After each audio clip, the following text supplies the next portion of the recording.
హైదరాబాద్లో జరుగుతున్న నిరుద్యోగుల ఈ ఇష్యూ, డిఎస్సి గ్రూప్ అభ్యర్థుల ఈ నిరసనలు కాంగ్రెస్ పార్టీకి డ్యామేజ్ అంటారు. చాలా డ్యామేజ్. నిజంగానే రేవంత్ రెడ్డి 2 లక్షల ఉద్యోగాలు ఇస్తారంటే నమ్మిళ్ళు, జాబ్ క్యాలెండర్ ఇస్తామంటే నమ్మిళ్ళు. కేటీఆర్ గారు, హరీష్ రావు గారు రెచ్చగొడుతూ ఉన్నారు వాళ్ళని, వాళ్ళ వెనక ఉన్నది వీళ్ళే. ఇంకా నయం, మమ్మల్ని ఓడించిందనే కక్ష కానీ కోపం కానీ నిరుద్యోగుల మీద వాళ్ళకు లేదు. కేసీఆర్ కి ప్రతిపక్ష హోదా కూడా లేకుండా చేయటమే రేవంత్ టార్గెట్. కక్షపూరితంగా రేవంత్ వివరిస్తే. నమస్తే, welcome to cube TV network. Telangana రాష్ట్ర రాజకీయాల్లో పెను సంచలనాలు నమోదవుతున్నట్టు మనకు కనిపిస్తుంది. ఒకరేమో అసలు ప్రభుత్వం కొనసాగుతుందని సందేహాలు వ్యక్తం చేస్తూ ఉంటే, మరొకరు సుప్రీంకోర్టుకు వెళ్ళి జరుగుతున్న పరిణామాలపై కేసులు వేస్తూ ఉంటారు. ఇక్కడేమో ఉస్మానియా యూనివర్సిటీలో అనేక నిరసనలు, ఉద్యమాలు ఒకవైపు, ఈ ఎగ్జామ్స్ కి సంబంధించి డిఎస్సి అలాగే గ్రూప్ అభ్యర్థుల నిరసనలు మరోవైపు. సో ఏం జరుగుతూ ఉన్నాయి రాష్ట్ర రాజకీయాల్లో, పార్టీల భవిష్యత్ ఏంటి, ఎటువైపు ప్రయాణిస్తున్నాయి, ఇలాంటి విషయాలన్నీ మనం మాట్లాడి తెలుసుకుందాం. ప్రస్తుతం నాతో పాటు ఉన్నారు సీనియర్ మోస్ట్ ప్రకాష్ గారు, రాజకీయ విశ్లేషకులు. చాలా అద్భుతంగా అనలైజ్ చేస్తారు పాలిటిక్స్ ని, అద్భుతంగా మాట్లాడగలుగుతారు, ఏ విషయానైనా సవివరంగా ఎక్స్ప్లెయిన్ చేయగలుగుతారు. ఆయన మాటల్లో అడిగి తెలుసుకుందాం. ప్రకాష్ గారు నమస్తే అండి, వెల్కమ్ టు శ్రావణి గారు. థాంక్యూ. బాగున్నారా సార్? ఫైన్, థాంక్యూ అమ్మా. యా సార్, చూస్తూ ఉన్నారు మార్పు కావాలని కోరుకున్న కొత్త ప్రభుత్వం యొక్క పరిపాలనలో వాళ్ళు చేశారు, అందుకే మేం చేస్తూ ఉన్నాం అని వీళ్ళు అంటూ ఉంటే, మీరు చేసినప్పుడు నొప్పి తెలియలేదా అని చెప్పి వాళ్ళు విమర్శించే పరిస్థితి. నిన్నటికి నిన్న రేవంత్ రెడ్డి గారు మా పార్టీలో ఎమ్మెల్యేలని ఎమ్మెల్సీని తీసుకొని విలీనం చేసుకున్నప్పుడు ఈ బాధ కనిపించలేదా అని వ్యాఖ్యానించడం ఎలా చూడాలి? మార్పు కావాలి అని రేవంత్ రెడ్డి గారు కానీ రాహుల్ గాంధీ వాళ్ళు అన్న మాటలకి ప్రజలు స్పందించారు, పాజిటివ్గా తీసుకున్నారు, మార్పు తీసుకొచ్చారు. కేసీఆర్ గారిని దించారు, కాంగ్రెస్ పార్టీని అందులో ఎక్కించారు. కానీ మార్పు కావాలి అని కోరుకున్న కాంగ్రెస్ పార్టీ మార్పు వైపుగా అడుగులు వేయడం లేదు. ఎక్కడ కూడా మనకి ఏ ఫీల్డ్లో కూడా ఒక మార్పు వచ్చినట్టు కానీ, మార్పు దిశలో ప్రయాణం సాగుతున్నట్లు కానీ, అసలు మొదలైనట్లు కానీ ఎక్కడ కూడా మనకు ఛాయలు లేవు. వాస్తవంగా పార్టీ ఫిరాయింపులు అనేటి దీనికి ఆద్యుడు రాజశేఖర్ రెడ్డి, కేసీఆర్ గారు కాదు. ఎందుకంటే నేను అప్పుడు టీఆర్ఎస్లో వ్యవస్థాపక సభ్యునిగా జనరల్ సెక్రటరీ కూడా ఉన్నాను. కేసీఆర్ గారితోనే ఉండేవాడిని అక్కడ ఢిల్లీలో, ఆయన కేంద్ర మంత్రి ఉన్నప్పుడు. ఎంత మానసికంగా క్షోభ పెట్టాడు కేసీఆర్ని అంటే రాజశేఖర రెడ్డి. గెలిచిన 26 మంది శాసనసభ్యుల్లో, అంటే అప్పుడు alliance, Congress and TRS party అలయన్స్లో గెలిచారు. 10 మందిని తన వైపు లాక్కున్నాడు, రకరకాల ప్రలోభాలకు గురి చేసి. ఆ రోజు స్పీకర్కు ఎప్పుడైతే పార్టీ ఫిరాయింపుల చట్టం కింద, దీన్ని నిషేధ చట్టం కింద వీళ్ళను తొలగించాలి అని చెప్పి స్వయంగా కేసీఆర్ గారు వచ్చి కలిశారు. పార్టీ లెజిస్లేటివ్ పార్టీ లీడర్ అప్పుడు విజయరామారావు గారు. ఎంతమంది ఎన్ని రకాలుగా ధర్నాలు చేశారు, అసెంబ్లీలో ధర్నాలు చేశారు, బట్ వాళ్ళను డిస్క్వాలిఫై చేయలేదు. ఆ టర్మ్ అంతా కొనసాగింది వాళ్ళు. అంటే ఒక దుష్ట సాంప్రదాయానికి తెరదీసింది ఇదే కాంగ్రెస్ పార్టీకి సంబంధించిన ఒక గొప్ప నాయకుడు దివంగత రాజశేఖర రెడ్డి గారు. కాబట్టి అది ఆ తప్పును కేసీఆర్ మీద తోయకూడదు. రెండవది ఏంటంటే, కేసీఆర్ గారు పార్టీలోకి కాంగ్రెస్ నాయకులను కానీ టీడీపీ నాయకులను కానీ తీసుకోవడానికి సూత్రధారి, ఇగ్నైట్ చేసింది రేవంత్ రెడ్డి గారే. ఓటుకు నోటు అనే తెర మీదకి రాకపోయినట్టయితే ఏ పార్టీ వాళ్ళను కూడా కేసీఆర్ తీసుకునేవాడు కాదు. ఆయన కొన్ని సాంప్రదాయాలకు కట్టుబడి ఉండేవాడు. కానీ తర్వాత అర్థమైంది, ప్రజాస్వామ్యంలో మనం అడిగట్టుకొని కూర్చుంటే సాధ్యం కాదు. నేను గనక ఇట్లాగే ఉంటే 63 మందిలో 10 మందిని మింగేస్తారు. రెడ్ హ్యాండెడ్గా స్టీఫెన్ సేన్ దగ్గర రేవంత్ రెడ్డి గారు ఎప్పుడైతే దొరికినారో అప్పుడే ఆయనకు అర్థమైంది. అంటే దానికి కూడా ఆద్యుడు ఎవరు అనంటే రేవంత్ రెడ్డి. కాబట్టి ఆయన ఏం మాట్లాడినా సెల్ఫ్ గోలే అవుతుంది. బాజాబ్తా డబ్బులతో పాటు దొరికాడు కదా. ఫోన్ ట్యాపింగ్, ఆ రోజు జరిగిన ఫోన్ ట్యాపింగ్ లో సంభాషణలు అవన్నీ కూడా రికార్డ్ అయినాయి కదా. కాబట్టి ఇది వాళ్ళు చేశారు కాబట్టి నేను చేసిన అనడానికి లేదు. మొదలు అంటే ఇప్పుడు పెట్టింది ఆయన. గతంలో వాళ్ళు పార్టీ ఫిరాయించారని చెప్పి ఇప్పుడు ఫిరాయిస్తున్న వాళ్ళకి సంబంధించి సుప్రీం కోర్టులో వెళ్ళి కేసు వేయడాన్ని ఎలా చూడాలంటారు? అంటే ఆ స్టెప్ అనేది మీరు చేస్తే ఒకటి, మేము చేస్తే ఇంకొకటి అనే వరకు వచ్చింది కదా ఇప్పుడు. అంటే వాళ్ళు పార్టీలో ఏంటంటే 2/3 మెజారిటీతోని విలీనం చేసుకున్నారు. టీడీపీ అయినా కాంగ్రెస్ అయినా మొత్తం లెజిస్లేచర్ పార్టీకి పార్టీ విలీనం అయింది కదా. అంతకుముందు కూడా ఒకరిద్దరు వచ్చినప్పుడు వీళ్ళు ఎంకరేజ్ చేశారు. అంటే ఏమైతుందంటే ఆ ఊరికి ఈ ఊరు ఎంత దూరమో ఈ ఊరికి ఆ ఊరు అంతే దూరం. రాజశేఖర రెడ్డి మొదలు పెట్టాడు, రేవంత్ రెడ్డి కొనసాగించాడు చంద్రబాబు నాయుడు గారి ప్రోత్సాహంతోని. ఇంకా ఎవరు దీనికి అతీతులు కారు. కాబట్టి ఇవన్నీ అంటే రూల్ ప్రకారంగా వ్యవస్థ నడిచినట్టయితే అంటే స్పీకర్ అనేది ఒక గొప్ప స్థానం, ఒక నిష్పక్షపాతంగా ఉండాల్సిన స్థానం అది. కాబట్టి అక్కడున్న ఆ వ్యక్తి న్యాయం చేయాల్సిన అవసరం ఉంటుంది. ప్రసాదరావు గారు ఎవరైతే ఇప్పుడు స్పీకర్గా ఉన్నారో ఆయన రేవంత్ రెడ్డి గారు ఒత్తిళ్లకు లొంగకుండా వెంటనే వీళ్ళని డిస్క్వాలిఫై చేయాలి. సాక్ష్యం ఏం కావాలమ్మా, అసెంబ్లీలోనేమో బీఆర్ఎస్ నుంచి దానం నాగేందర్ ఎమ్మెల్యే అవుతాడు. 6 నెలలు గడవక ముందే కాంగ్రెస్ పార్టీ నుంచి నామినేషన్ వేసి పార్లమెంటు పోటీ చేస్తాడు. ఇంకా ఆయన నామినేషన్ ఎలక్షన్ కమిషన్ వాళ్ళే పంపిస్తారు కదా, సాక్ష్యం అదే కదా.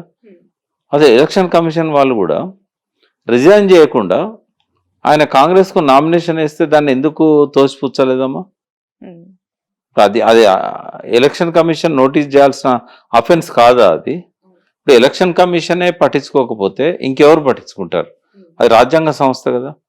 మరి అంతకుముందు వాళ్ళ రికార్డులో దానం నాగేందర్ అప్పటికి కూడా ఐజాన్ ద డే నామినేషన్ వేసే రోజు దానం నాగేందర్ టిఆర్ఎస్ ఎమ్మెల్యే అని ఉంటుంది. బట్ అవి వార్తలు వచ్చాయి కదా, తనని రాజీనామా చేయాలంటుంది కాంగ్రెస్ పార్టీ, రేవంత్ రెడ్డి గారు ఒత్తిడి తెస్తున్నారన్నా కూడా. ఏదన్నా కానీ నేను మాట్లాడేది ఏంటంటే ఎలక్షన్ కమిషన్ గుడ్డిదైందా? వాళ్ళ రికార్డులో వెతికితే ఎలక్షన్ కమిషన్ సర్టిఫికేట్ ఇచ్చింది దానం నాగేందర్ టిఆర్ఎస్ పార్టీ ఎమ్మెల్యేగా గెలిచినట్టుగా. మరి అదే దానం నాగేందర్ కాంగ్రెస్ నామినేషన్ ఇస్తే ఇది చెల్లదు అని చెప్పి ఎందుకు చెప్పలేదు ఎలక్షన్ కమిషన్? ఒక పార్టీకి రాజీనామా చేయకుండా నువ్వు ఎట్లా నామినేషన్ ఇస్తావు? కాబట్టి ఇలా అందరి పాత్ర ఉంది. అంటే ఈ ఫిరాయింపులను ప్రోత్సహిస్తున్నారు అని అనుకోవడానికి మరొక రీజన్ ఈ ఇరు పార్టీల హెచ్చరికలను కూడా అనుకోవచ్చు. ఒకవైపు బీజేపీ, ఒకవైపు బీఆర్ఎస్ నెల రోజులే ఉంటది, ఈ ప్రభుత్వం కూలిపోతుంది, ఎన్ని రోజులు ఉండదు, బీజేపీలో జాయిన్ అవుతారు రేవంత్ అని చెప్పి పదే పదే రెచ్చగొట్టడం వల్ల అట్లా కనుక రెచ్చగొడితే వీళ్ళు పోరు కదా, పార్టీ ఎట్లా ఫిరాయిస్తారు? భయపడతారు. ఎందుకంటే ఏ పార్టీలకైతే మేము పోదాం అనుకుంటున్నామో, ఏ నాయకుడు పిలిస్తే పోదాం అనుకుంటున్నామో ఆ గవర్నమెంట్ కుప్పకూలుతుంది అని అనుకున్నప్పుడు ఎందుకు పోతారు? పోరు కదా, ఆగిపోతారు. అదేం కాదు, రకరకాల అవసరాలు ఉంటాయమ్మా. ఇప్పుడు రాజకీయాలలో వాళ్ళ మేనిఫెస్టో అంటే రాజకీయ నాయకుడు ఏ పార్టీ వాడైనా అతని మేనిఫెస్టోలో ఒకే ఒక్క వర్డ్ ఉంటుంది, అవసరము. రాజకీయాల సిద్ధాంత ప్రాతిపదికలు లేవు, రాజకీయాల్లో లాయల్టీ ఉండదు, వ్యక్తిగత రాజకీయాల్లో కృతజ్ఞత అసలే ఉండదు. రాజకీయాల్లో ఉండేది ఒకే ఒక్క పదం, అవసరం. వాళ్ళకి ఏదో అవసరం ఉంటే అవసరం కోసం ఏదైనా చేస్తారు. ఈ మొత్తము వ్యవస్థలో అస్సలు నిజాయితీ లేని జాతి ఏదన్నా ఉంటే అది రాజకీయ జాతే. కొంచెం అన్నా వెతికినా కూడా దొరకదు. ఎవరిలో ఎక్సెప్షన్ అందశ్రీ అన్నట్టుగా మాయమైపోతున్నాడమ్మా మనిషి అన్నవాడు, 100కో 1,00,00,000కో ఎక్కడో ఒక్కడు చూద్దామన్నా కంటికి కనరాడు అంటాడు కదా. ఆ ఎక్కడో ఒక్కడు ఉంటాడు రాజకీయాలలో. ఆ నిజాయితీ అనేది ఎంతో కొంత టీఆర్ఎస్లోనే ఉద్యమ స్ఫూర్తితోని ఉద్యమ రాజకీయ నేపథ్యంతో వచ్చిన నాయకులు ఇంకా కొంత బతికి ఉన్నారు. వాళ్ళ వల్లనే కొంత ఇంకా ఒక నాయకులు అంటే గౌరవం అనేది కనబడతా ఉంది. బట్ ఏ పార్టీలో వెతికినా కాగడ వెతికి పట్టినా కూడా నిజాయితీ ఉన్న రాజకీయ నాయకుడు కనబడు, విలువలు పాటించే రాజకీయ నాయకుడు కనబడు, రాజ్యాంగాన్ని గౌరవించే రాజకీయ నాయకుడు అస్సలు కనబడు. ఆ ప్రమాణ స్వీకారం రోజు ఏదైతే గవర్నర్ల ముందు, అసెంబ్లీలో స్పీకర్ ముందు చేస్తారు కదా, ఒక్క మాటకు కూడా వాళ్ళు గౌరవం ఇవ్వరు, విలువ ఇవ్వరు. దాన్ని ఇప్పుడు మీరు అన్న మాటలన్నిటికీ కట్టుబడి ఉండే పార్టీ ఏదైనా ఉందంటే అది బీజేపీ అంటూ ఉంటారు కదా, ఆ పార్టీలో గెలిచిన నాయకులంతా. ఒకప్పుడు బీజేపీ చచ్చిపోయి చాలా కాలం అయింది, అంత్యక్రియలు కావడానికి వెయిట్ చేస్తా ఉంది. బీజేపీ ఎక్కడమ్మా? బీజేపీ సిద్ధాంత పునాదుల మీదే వెలిసిన పార్టీ వాస్తవం. కానీ మోడీ వచ్చినాక బీజేపీని చంపేశాడు కదా. బీజేపీలో ఇప్పుడు ఏ సిద్ధాంతం అక్కర్లేదు, గోడ దునికితే చాలు, గోడ దునికించుకుంటారు. నేనైతే ఒక స్టేట్మెంట్ ఇవ్వగలుగుతా. స్వాతంత్రం వచ్చిన తర్వాత దేశ ప్రతిష్టను, రాజకీయాల్లో విలువలను, రాజ్యాంగ సంస్థల విలువలను, ఇండియన్ పీనల్ కోడ్ను, ఎవిడెన్స్ యాక్ట్ని, క్రిమినల్ ప్రొసీజర్ కోడ్ను, ఈడీ సిబిఐకి సంబంధించిన చట్టాలను సర్వనాశనం చేసిన పార్టీ ఏదన్నా ఉంటే అది భారతీయ జనతా పార్టీ. ఇన్ని నాశనం చేసినా కూడా మరొక 5 ఏళ్ళు వాళ్ళకి అవకాశం ఇవ్వగలిగారు కదా ప్రజలు. వాళ్ళే మళ్ళీ తిరిగి ప్రభుత్వం అధికారంలోకి రాగలిగారు కదా సెంట్రల్లో. ప్రజల్లో చైతన్యం లేదు. ఏ పార్టీ కూడా ప్రజల్లో చైతన్యం నింపడానికి ప్రయత్నం చేయాలి. కేవలం టిఆర్ఎస్ తెలంగాణ కోసం ప్రజలను చైతన్యవంతులను చేసింది. ఎంతవరకు అంటే తెలంగాణ రాష్ట్ర ఆవిర్భావం కోసం నీళ్ల మీద సోయి తెచ్చింది, ఆంధ్ర వాళ్ళ వలసాధిపత్యం మీద సోయి తెచ్చింది, ఎట్లా నష్టపోయినామో సమైక్య రాష్ట్రంలో సోయి తెచ్చింది. ఇదే ప్రయత్నం అన్ని రాజకీయ పార్టీలు కనుక మొదటి నుంచి చేస్తున్నట్టయితే ఇవాళ ప్రజలు ప్రపంచంలోనే గర్వపడే విధంగా ఉండేవాళ్ళు. ఒక్కోసారి బాధ అనిపిస్తుంది, ఈ దేశంలో కొనసాగుదామా లేకుంటే ఏ దేశానికైనా పోయి అక్కడ సెటిల్ అవుదామా అని. ఎంత బాధ ఉంటుందమ్మా. ఇప్పుడు 200 సంవత్సరాలు బ్రిటిష్ వాళ్ళకు వ్యతిరేకంగా కొట్లాడి భారతదేశానికి స్వాతంత్రం తెస్తే వాళ్ళ చట్టాలే నల్ల చట్టాలు అన్నాము. అప్పుడు తలగబెట్టాం. స్వాతంత్రోద్యమ కాలంలో ఆనాటి ఉద్యమకారులు చట్టాలను తలగబెట్టారు. మెకాలే విద్యా విధానం అన్నాం, మెకాలే చట్టాలు అన్నాం. ఆ చట్టాల కంటే ఘోరంగా హీనాతిహీనమైన అమెండ్మెంట్స్ చేస్తుంటే ఈ న్యాయవాదులు అంతా ఏం చేస్తుంటారో అర్థం కావట్లేదు. నేను కూడా స్వయంగా న్యాయవాదిని, కానీ వదిలేసి చాలా కాలం అయింది. బార్ కౌన్సిల్స్, బార్ అసోసియేషన్స్ గుడ్డిగా మిలాట్ అని చెప్పి కోర్టులో ఇంకా ఉండే పరిస్థితి లేదు. ఇప్పుడు ప్రజలకు అన్యాయం జరిగే విధంగా ఇవాళ చట్టాలు తీసుకొస్తుంటే దాని గురించి తెలియని ప్రజలేమో బీజేపీకి హారతి పడుతున్నారు, దాని గురించి తెలిసిన న్యాయవాదులేమో బయటికి రావడం లేదు. ఇంతకంటే దారుణం ఏముంటుందమ్మా. నేను ఈ చట్టాలు ఎప్పుడైతే బ్రిటిష్ వాళ్ళ కంటే ఘోరంగా చట్టాలను అమెండ్ చేశారో, ఆ నల్ల చట్టాల కంటే 10 రెట్లు ఎక్కువగా ప్రజలకు వ్యతిరేకంగా ఉన్న చట్టాలు అమెండ్ అయినాడు, జూలై 1న అమలైనాడు. నేను ప్రామిస్గా చెప్తున్నాను, ఈ దేశం నుంచి ఎక్కడికైనా పోయి ఏ దేశంలోనైనా పోతే బాగుండు, ఎవరైనా పిలిస్తే బాగుండు, అక్కడే ఉందాం రెస్ట్ ఆఫ్ ది లైఫ్ అని చెప్పి అనుకున్న సందర్భాలు చాలా ఉన్నాయి. చెప్తే బాధ అనిపిస్తుంది. కానీ ఎటన్నా ఫారెన్ నేను చాలా తిరుగుతుంటా, సంవత్సరానికి 10 దేశాలు తిరుగుతా. మళ్ళీ రాజీవ్ గాంధీ ఎయిర్పోర్ట్లో అడుగు పెట్టబోతున్నామంటే ఈ మాతృభూమిలో అడుగు పెడుతున్నాం, మనం కోరుకున్న తెలంగాణలో అడుగు పెడుతున్నామంటే ఎంతో గర్వపడే క్షణాలు అవి. కానీ బాధ అనిపిస్తుందమ్మా. ఎక్కడ అసలు విలువలు లేవు, ప్రజాస్వామ్యం లేదు. ప్రజాస్వామ్యం కోసం నేనైతే 60 ఏళ్ళ నుంచి ఎదురు చూస్తున్నా. ఏ పాలకుడు అయినా కొంచెం ప్రజాస్వామ్య పద్ధతిలో పరిపాలన చేస్తాడేమో, ఆ ప్రజాస్వామ్య విలువలు ఉంటాయేమో. సిగ్గు అనిపిస్తుంది ఎప్పుడన్నా రిపబ్లిక్ డే అప్పుడు జెండా వందనం చేయాలనుకున్నప్పుడు అర్హత ఉందా మనకు? జెండాకు దండం పెట్టే అర్హత ఉందా మనకు? ఆ రాజ్యాంగంలో ఏదైనా ఒక్క నిబంధననైనా గౌరవించిన మనం పిట్టల్ని కాల్చినట్టు 1000 మందిని తీసుకుపోయి అమాయకమైన పిల్లల్ని బూటకపు ఎన్కౌంటర్లో చంపారు కదా. రాజ్యాంగం మీద ప్రమాణం చేసిన పాలకులేమో ఎన్ని తలలు తెస్తావని చెప్పి ఎస్పీని అడుగుతాడు. రాజ్యాంగాన్ని గౌరవించాల్సిన పోలీస్ అధికారేమో పిల్లల్ని తీసుకుపోయి ఒక కర్కోటకుడైన పోలీస్ ఆఫీసర్కి ఇచ్చి కాల్చి చంపు అని చెప్తాడు.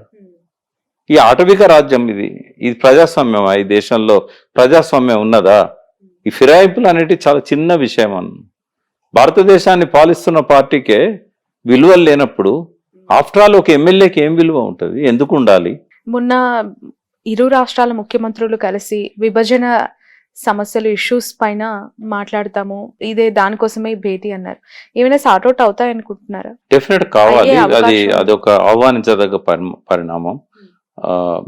ఎక్కువ ఆలస్యం చేయకుండా ప్రమాణ స్వీకారం చేసిన వెంటనే చంద్రబాబు నాయుడు ఇనిషియేటివ్ తీసుకోవడం, రేవంత్ రెడ్డి గారి లేఖ రాయడం. ఎందుకంటే 10 ఏళ్ల కిందనే మొదలైంది ప్రాసెస్. ఎప్పుడో పరిష్కారం కావాలి. ఇద్దరు పాలకులు కూడా వాటి మీద శ్రద్ధ పెట్టలేదని చెప్పగలుగుతా. వాళ్ళు నిజంగానే శ్రద్ధ పెడితే 2-3 ఇయర్స్లో సెటిల్ అయ్యే ఇష్యూస్ ఇవి ఏళ్ళ కొద్దీ, దశాబ్దాల కొద్దీ కంటిన్యూ కావాలన్నా టైం బౌండ్ ప్రోగ్రామ్ పెట్టుకొని రేవంత్ రెడ్డి గారు, చంద్రబాబు నాయుడు గారు వాటిని వెంటనే పరిష్కారం చేయాలి.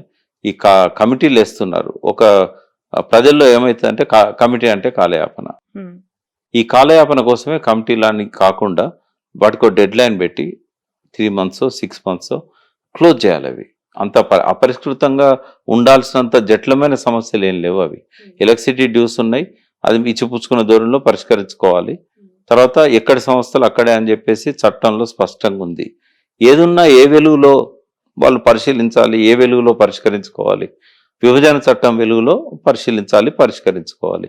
విభజన చట్టంలో ఏముందో స్పష్టంగా ఉన్నప్పుడు పంచుకోవడానికి ఎందుకు ఇబ్బందులు? కాబట్టి అది జటిలమైనది ఏం కాదు, అదొక మంచి పరిణామం. సార్, చంద్రబాబు నాయుడు గారి మీటింగ్, రేవంత్ రెడ్డి గారి మీటింగ్ అయిన తర్వాత ఇక్కడ చంద్రబాబు నాయుడు గారు ఇచ్చిన స్పీచ్ పొలిటికల్ సర్కిల్స్ లో బాగా వైరల్ అయిపోయింది. ఆయన ఎన్టీఆర్ ట్రస్ట్ భవన్ లో చేసిన వ్యాఖ్యలు కావచ్చు, టీడీపీ మళ్ళీ ఇక్కడ తిరిగి పునర్వైభవం సాధిస్తుంది అని ధీమా వ్యక్తం చేయడం కావచ్చు. ఎలా చూడాలి? ఒకవేళ నిజంగానే ఆ డెవలప్మెంట్ అంటూ తెలంగాణలో జరిగితే ఏ పార్టీకి లాభం, ఏ పార్టీకి నష్టం? నిజంగానే టీడీపీకి పునర్వైభవం తెలంగాణలో వస్తుందా? అంటే చంద్రబాబు నాయుడు ఆశావాది కాబట్టే మళ్ళీ ముఖ్యమంత్రి కాగలిగాడు. ఇక్కడ ఒక 2 సార్లు, ఆంధ్రలో ఒకసారి, ఇప్పుడు 4వసారి మళ్ళీ ముఖ్యమంత్రి అయ్యాడు. ఒక ఆశావాదిగా, జాతీయ పార్టీ అధ్యక్షునిగా ఆయనే తెలంగాణలో కూడా తన పార్టీ ఉండాలనుకోవడంలో తప్పేం లేదు, ఆయన ఆశపడంలో తప్పు లేదు. తర్వాత స్క్రాచ్ నుంచి లేవాల్సిన అవసరం కూడా వాళ్ళకి లేదు, పునాది ఉంది. ఎంతో కొంత ఇప్పటికీ గ్రామాలలో టీడీపీ అంటే అనుసరిస్తున్న వాళ్ళు ఉన్నారు. పార్టీ ఇక్కడ ఎన్నికల్లో ఎమ్మెల్యేలను నిలబెట్టకపోయినా, ఎంపీలను నిలబెట్టకపోయినా ఇప్పటికి పార్టీని అడ్డుపెట్టుకునే వాళ్ళు ఉన్నారు. ఎందుకంటే ఒక డ్రాస్టిక్ చేంజ్ తీసుకొచ్చింది టీడీపీ రాజకీయాలలో. అప్పటిదాకా ఏంటంటే దొరలదే పెత్తనం ఉండేది, అగ్రకులాలది పెత్తనం ఉండేది. మొట్టమొదటిసారిగా తన అవసరం కోసం ఎన్టీ రామారావు గారు మనకి ఎక్కడ స్పేస్ ఉందని చూశాడు. అంటే కేవలం అప్పర్ క్యాస్ట్లలో మాత్రం స్పేస్ లేదు, బలహీన వర్గాలలో స్పేస్ ఉంది. దళిత వర్గాలలో కూడా ఇందిరమ్మ అని భజన చేస్తున్న రోజులు అవి. కాబట్టి ఇంకా మనకు మిగిలింది ఎక్కడ? ఓన్లీ బీసీలు అన్యాయం అయిపోయిన్లు. కాబట్టి ఆయన తెలుగు జాతి ఆత్మగౌరవంతో పాటు బీసీ నినాదం కూడా తీసుకున్నాడు. ఆ బీసీలలో మొట్టమొదటి రాజకీయ తరానికి ఆయనే, అంతకుముందు కొంతమంది ఉండేవాళ్ళు కానీ వాళ్ళని ఎదగనీయలేదు అప్పటి పాలకులు. బట్ మొట్టమొదటిసారి ఒక యంగ్ బ్లడ్ని ఆయన తీసుకొచ్చాడు. అందులో బీసీలు కూడా ఎక్కువ సంఖ్యలో వచ్చారు. సో ఇవాళకి ఏ పార్టీలో చూసినా కూడా ఎన్టీ రామారావు తీసుకొచ్చిన వాళ్ళే కనబడతారు మనకు. ముఖ్యమంత్రి రేవంత్ రెడ్డి ఆ పార్టీలోకి వెళ్ళి వచ్చిన అతనే, కేసీఆర్ ఆ పార్టీలోకి వెళ్ళి వచ్చిన అతనే. ఎవరు చూసినా ఆయన ఒక యంగ్ బ్లడ్ని ఎంకరేజ్ చేశాడు. అట్లా వచ్చిన బీసీలు ఇప్పటికీ కూడా గ్రామాలలో ఉన్నారు. లీడర్స్ పార్టీలు మారారు కానీ క్యాడర్ మాత్రం ఇంకా ఉంది, బలంగా ఉంది. కాబట్టి ఆ పార్టీ ఇక్కడ వేళ్ళూనుకోవడంలో ఇబ్బంది ఏం లేదు. రెండోది, ఆ పార్టీలోంచి వచ్చి టీఆర్ఎస్ లోకి వచ్చిన ఎమ్మెల్యేలు కూడా ఉన్నారు. మూడోసారి భేటీ కూడా అయిండు.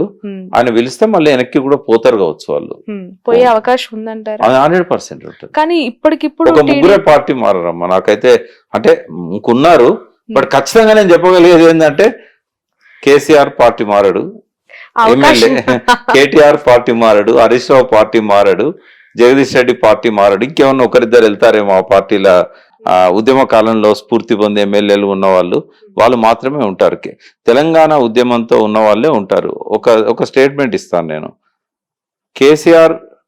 కేసీఆర్ని ఎవరైతే నమ్ముకున్నారో వాళ్ళని కేసీఆర్ వదిలేశాడు. కేసీఆర్ను ఎవరైతే నమ్ముకున్నారో వాళ్ళని కేసీఆర్ వదిలేశాడు. కేసీఆర్ ఎవరినైతే నమ్ముకున్నాడో వాళ్ళు కేసీఆర్ను వదిలేస్తున్నారు. జగమంత కుటుంబం నాది, ఏ కాకి జీవితం నాది. అది కేసీఆర్ గారి పరిస్థితి. ఇప్పుడు కేసీఆర్ గారి సిచ్యువేషన్ అదే అంటారా? ఇప్పుడైతే అది, బట్ భవిష్యత్తు అయితే ఆయనదే. ఖచ్చితంగా అవకాశం ఉందా సార్? బీఆర్ఎస్ పార్టీ ప్రస్తుత పరిస్థితి ఏంటి, ఫ్యూచర్ ఎట్లా? ఈ అవకాశాన్ని ఇచ్చేది ఎవరు? ప్రజల్లో. ఇప్పుడు మిమ్మల్ని నేను ఇంటర్వ్యూ చేస్తా. ప్రజల్లో ఒక నిమిషం మీరే చెప్పారు కదా, నేను క్వశ్చన్ అడిగాను, మీరు ప్రజలు అన్నారు. ఇంటర్వ్యూ చేయండి. కానీ మీరు ఇంతకు ముందు ఇచ్చిన ఒక లైన్, ఒక స్టేట్మెంట్ చాలా కాంట్రవర్షియల్ స్టేట్మెంట్. ఎందుకు అంటే కేసీఆర్ ని ఎవరు నమ్ముకున్నారో వాళ్ళని కేసీఆర్ గారు వదిలేశారు. నిజంగానే వదిలేశారు? అలాంటి మేజర్ గా కేసీఆర్ నమ్ముకున్నది ఇప్పుడు వాళ్ళంతా. అందుకే ఉద్యమ కాలంలో కేసీఆర్ ఎవరు నమ్ముకున్నాడు? ఉద్యమకారులు వదిలేశాడు కదా చాలా వరకు. కాబట్టి నిజంగానే ఉద్యమకారులు ఇవాళ ఉండుంటే కేసీఆర్ కి పరిస్థితి వచ్చేది కాదు. తర్వాత కేసీఆర్ ఎవరిని నమ్ముకున్నాడు అధికారం కొనసాగడానికి?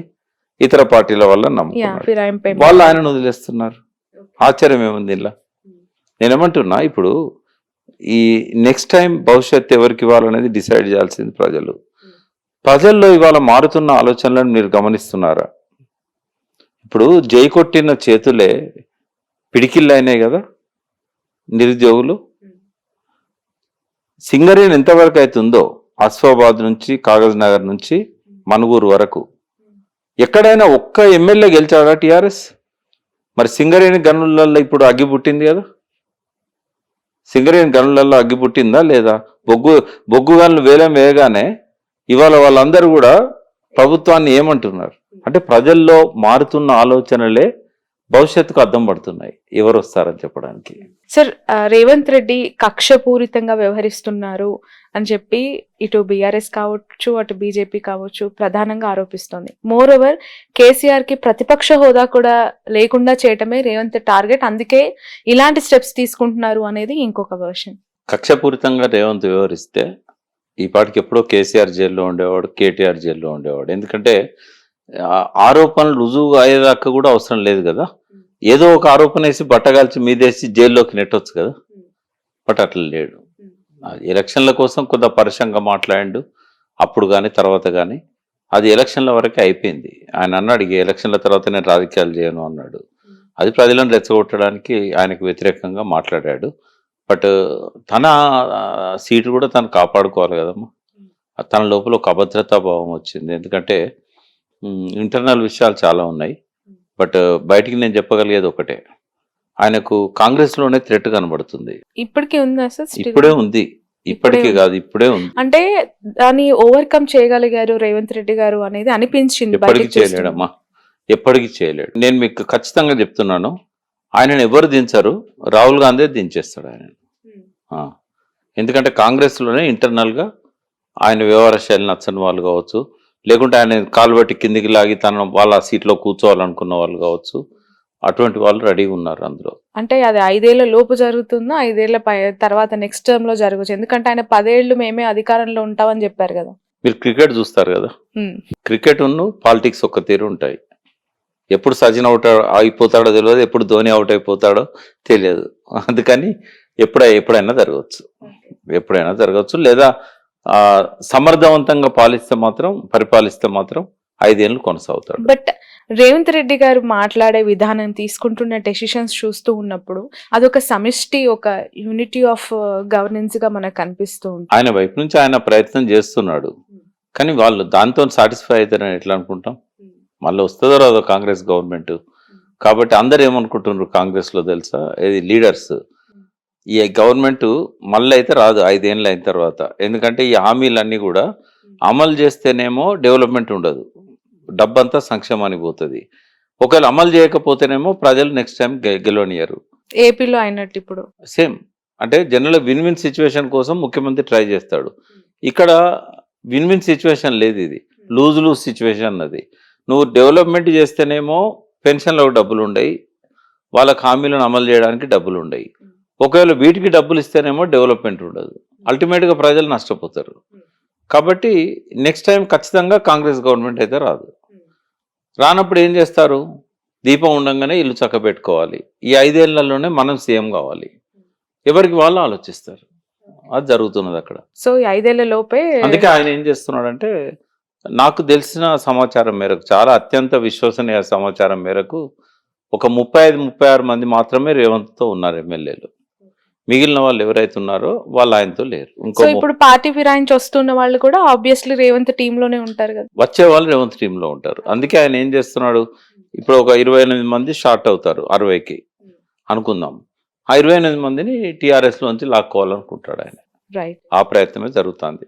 సార్, ఇన్ని నెలలు ఒక ముఖ్యమంత్రి కూతురు 2 సార్లు రాష్ట్రంలో అధికారంలో చేపట్టిన ఒక పార్టీ ఇమీడియట్ గా గవర్నెన్స్ కోల్పోగానే అరెస్ట్ అవ్వటము, జైల్లో ఉండటం, స్టిల్ ఇంకా బెయిల్ కోసం కోర్టుల చుట్టూ తిరుగుతుండడం, ఎలా చూడాలంటారు కవిత గారి ఇష్యూని? నేను ఏమంటున్నా అంటే, ఇప్పుడు ఒక 100 మంది దోషులను మోడీ అరెస్ట్ చేసి ఈడీ ద్వారా ఒక నిర్దోషిని అరెస్ట్ చేసినా కూడా ఆమె నిర్దోషాన్ని నమ్మాల్సి వస్తుంది, ఆమె దోషి అని నమ్మాల్సి వస్తుంది. ఎందుకంటే 100 మంది దోషులను అరెస్ట్ చేశాడు కాబట్టి ఒక శాంక్టిటీ ఉంటుంది, ఈయన అరెస్ట్ చేసిన వాళ్ళు ఖచ్చితంగా దోషి అయితేనే అరెస్ట్ చేస్తాడు అని నమ్ముతారు. బట్ 100 మందిలో 100 మంది నిర్దోషులను అరెస్ట్ చేసి దోషులను ఎన్లార్జ్ చేస్తున్నప్పుడు, అంటే దోషి అంటే ఈడీ కేసులు పెడుతుంది, సిబిఐ కేసులు పెడుతుంది, రైడ్స్ చేస్తారు, రెడ్ హ్యాండెడ్గా డాక్యుమెంట్స్ దొరుకుతాయి. కానీ వాళ్ళు పార్టీ మారగానే వాళ్ళ మీద కేసు ఉండదు. కేసు ఉంటుంది కానీ కోల్డ్ స్టోరేజ్లో పెడతారు, దాన్ని బయటికి తీయరు. ఎందుకు బయటికి తీయరంటే వీళ్ళు దాన్ని బయటికి తీస్తే వీళ్ళకి శిక్ష పడే అవకాశం ఉంటుంది. కాబట్టి వాళ్ళు ఆ పార్టీలో ఉండరు. మళ్ళీ వీళ్ళు కావాలి మోడీకి. కాబట్టి ఇప్పుడు ఈజీ అయిపోయింది మోడీకి. ఇప్పుడు కేసీఆర్కి ఏమో వాళ్ళని కాపాడుకోవడం కష్టమవుతుంది, రేవంత్ రెడ్డికి వాళ్ళని తీసుకోవడం ఈజీ అవుతుంది. కానీ మోడీకి ఏంటంటే ఆయన ఫోన్ చేయకుండానే వాళ్ళే వచ్చి జాయిన్ అవుతారు, ఎందుకంటే ఈడీని పంపిస్తే సరిపోతుంది. కాబట్టి ఈడీ సిబిఐని నేను నమ్మ, ప్రజలు కూడా నమ్మరు. కాబట్టి వాళ్ళు పెట్టే కేసులన్నీ కూడా ఫేక్ కేసులు అనేది అర్థమవుతున్నది. బట్ ఫేక్ కేసులు, ఫేక్ ఆరోపణలు ఇవంతా అబద్ధమే అనుకుందాం, కానీ ఇన్ని రోజులు జైల్లో ఉండటము, ఇంకా అంటే మీరు బెయిల్ కోసం గమనించాలి. ఆపసోపాలు పడుతూ మీరు గమనించాలి, ఒక చట్టంలో ఒక మార్పు చేశారు. ఈడీని బలోపేతం చేయడానికి, రాజకీయ నాయకుల మీద కక్ష తీర్చుకోవడానికి. ఇప్పుడు ప్రపంచం మొత్తం కూడా ఒక న్యాయ వ్యవస్థలో ఒక సూత్రం ఉంటుంది. 100 మంది దోషులైనా తప్పించుకోవచ్చు కానీ ఒక నిర్దోషి తప్పించుకోకూడదు. ఒక వ్యక్తి మీద కేసు పెట్టినప్పుడు అతని మీద ఆరోపణలు రుజువయ్యేదాకా, ప్రాసిక్యూషన్ రుజువు చేసేదాకా అతన్ని దోషిగా భావించకూడదు. కానీ వీళ్ళు ఏం చేశారు తెలుసా, ఆ ఈడీకి సంబంధించిన చట్టాన్ని మార్చారు. ఇక్కడ జైల్లో ఉన్న కవితే నిరూపించుకోవాలి తను నిర్దోషినని. అంటే ఈడీ కేసులల్లో ఎవరు అరెస్ట్ అయినా కూడా, ఎవరి మీద కేసులు పెట్టినా కూడా ఇది రివర్స్ చేశారు. దోషి తన నిర్దోషాన్ని నిరూపించుకోవాలి. ఆరోపణలు ఎవరి మీదనైతే ఆరోపణలు వేశారో ఆ ముద్దాయే నేను నిర్దోషాన్ని నిరూపించుకోవాలి. అది సాధ్యమవుతుందా? జైల్లో పెడతారు, మళ్ళీ నిరూపించుకునే అవకాశం ఎక్కడ ఇస్తారు? కాబట్టి వాళ్ళకు బెయిల్ ఇవ్వరు, చాలా టైం పడుతుంది బెయిల్ రావాలంటే. ఇప్పటికే దాదాపు 4 నెలలు అయినట్టుంది కదా, ఎంతకాలం పడుతుందో తెలియదు. ఎందుకంటే మనీష్ సిసోడియా అనుకుంటా దాదాపు 1 year పైన ఆయన ఉప ముఖ్యమంత్రిగా ఉండి, మరి అటువంటిది కవిత గారికి వెంటనే బెయిల్ ఇస్తారని నేనైతే అనుకోవట్లేదు. ప్రయత్నాలు అయితే చేస్తున్నారు, అన్ని కోర్ట్స్, అన్ని న్యాయస్థానాల గడప దొక్కుతున్నారు. కానీ ఇది దుర్మార్గం అమ్మ, ఆమెను జైల్లో పెట్టడం అనేది అయితే నేను తీవ్రంగా ఖండిస్తున్నా. ఆమె మీద పోనీ ఆమె నిజంగానే ఇన్వాల్వ్ అయిందని అనుకుంటే ఏ ఒక్క సాక్ష్యాన్ని కూడా ఇప్పటి వరకు కోర్టుకు సమర్పించలేదు. ఇంకా ఆమె దోషాన్ని ఎట్లా అనుకుంటాం? ప్రజలను ఏంటంటే తప్పుదో పట్టేయడానికి ఆమెను అరెస్ట్ చేసి జైల్లో పెట్టారు. వాళ్ళు అనుకున్న రిజల్ట్ తీసుకున్నారు. కవితని అరెస్ట్ చేయకపోతే 8 సీట్లు బీజేపీకి వచ్చేవే కాదు. వాళ్ళు అనుకున్న పర్పస్ సర్వ్ అయింది. చాలా దుర్మార్గంగా ఉంది బీజేపీ. హైదరాబాద్ లో జరుగుతున్న నిరుద్యోగుల ఈ ఇష్యూ, డిఎస్సి గ్రూప్ అభ్యర్థుల ఈ నిరసనలు కాంగ్రెస్ పార్టీకి డ్యామేజ్ అంటారా? చాలా డ్యామేజ్. ఎందుకు ఇంత అంటే వైఖరి వాళ్ళ పట్ల? కాంగ్రెస్ గెలుపులో ప్రధానమైన పాత్ర నిరుద్యోగులది. పాపం నమ్మిన అమాయకులు, ఎందుకంటే విద్యార్థులు కదా, వాళ్ళకి ఇంకా ఈ రాజకీయాల తీరు కానీ నాయకుల యొక్క మనస్తత్వాలు కానీ తెలియదు వాళ్ళకు. నిజంగానే రేవంత్ రెడ్డి 2 లక్షల ఉద్యోగాలు ఇస్తారంటే నమ్మిళ్ళు, జాబ్ క్యాలెండర్ ఇస్తామంటే నమ్మిళ్ళు. కానీ చిన్న కోరికలమ్మా, ఆ జాబ్ క్యాలెండర్ రాలేదు, 2 లక్షల ఉద్యోగాలు లేనే లేవు. మేము చెప్పాము అప్పుడు, రేవంత్ రెడ్డి మభ్య పెడతాడు మిమ్మల్ని, ఆడ 1,00,000 ఉద్యోగాలు కూడా లేవు, ఖాళీలు అంటే వినలేదు. మాలాంటి వాళ్ళ మాటలు నమ్మలేదు వాళ్ళు, ఎందుకంటే వీళ్ళు బీఆర్ఎస్ సపోర్ట్ చేస్తారన్నట్టుగా వాళ్ళు నమ్మలేదు. పోనీ ఇప్పుడు వాళ్ళు అడిగిన దానిలో 100 మందికి ఒక్కరిని విలువండి అని అడిగిళ్ళు, తప్పేముందమ్మా? ఇప్పుడు 50 మందిలో ఎవరైతే ఉన్నారో ఒక్కరిని సెలెక్ట్ చేస్తారు అంటే వాళ్ళంతా జీనియస్ పీపులే వస్తారా 50 మంది? వీళ్ళు ఏమన్నారంటే ఇంకో 50 మందిని యాడ్ చేయండి, ఏం నష్టం ఏమన్నా ఉందా?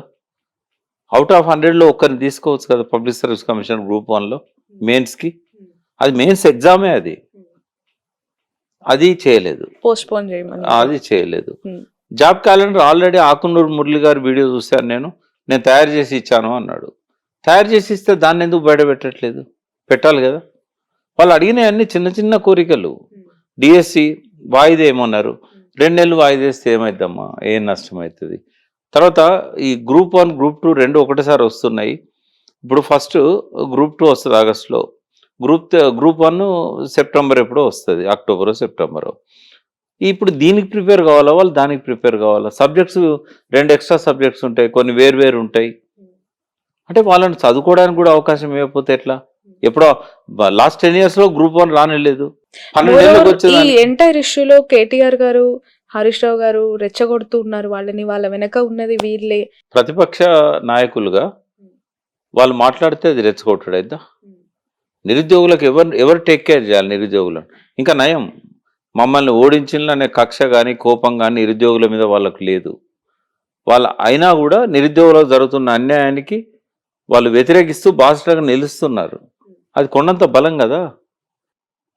కాబట్టి నిరుద్యోగుల విషయంలో రేవంత్ది చాలా నిర్లక్ష్య పాత్ర అని నేను చెప్పగలుగుతా. వాళ్ళని అరెస్ట్ చేయడం కానీ, వాళ్ళని లాఠీ చార్జ్ చేయడం కానీ, వాళ్ళ మీద కేసులు పెట్టడం కానీ ఏది కూడా కరెక్ట్ కాదు. ఎందుకంటే ఆయనకు పునాది వాళ్ళు, ఆ పునాదినే పెకిలించుకోగలిగితే. మోరోవర్ తెలంగాణలో యువకుల పాత్ర ఉద్యమం నుంచి కూడా చాలా గొప్పగా ఉంటది. వాళ్ళ కాంట్రిబ్యూషన్ కావచ్చు, ఉద్యోగం అంతా వాళ్ళతోనే నడిచింది. 1200 మంది బలిదానాలు చేసుకున్న వాళ్ళు కూడా యువకులు యువతులే. బట్ రేవంత్ రెడ్డి పునాది ఎవరమ్మా? పాపం వాళ్ళకు డబ్బులు ఉండవు, అయినా కూడా బస్సులు పెట్టుకొని ఊరూరికి పోయి రేవంత్ రెడ్డి మీద ఆశతోనో, లేకుంటే కాంగ్రెస్ పార్టీ మీద ఆశతోనో, వాళ్ళ ప్రణాళిక మీద ఆశతోనో వాళ్ళని గెలిపించాలని ప్రయత్నం చేసింది నిరుద్యోగులు. ఇంకా కోపం ఉంటే కేసీఆర్కు ఉండాలి వాళ్ళ మీద. బట్ అంత కష్టపడ్డ వాళ్ళను కాలుతోంది అనడం ఎట్లా కరెక్ట్ అవుతుంది? రేవంత్ రెడ్డి గారి సమర్థత అసమర్థతకు ఇదే ఒక సంకేతం. బట్ దాదాపు సంవత్సరం తిరగకుండానే కాంగ్రెస్ గవర్నమెంట్ పట్ల ఈ వ్యతిరేకత అనేది ఆ పార్టీ ఒకసారి ఆలోచించుకోవాల్సిన అవసరం ఉందంటారా? అలవి కానీ హామీలు ఇవ్వడం వల్ల ఇటువంటి సమస్యలన్నీ వచ్చినాయి.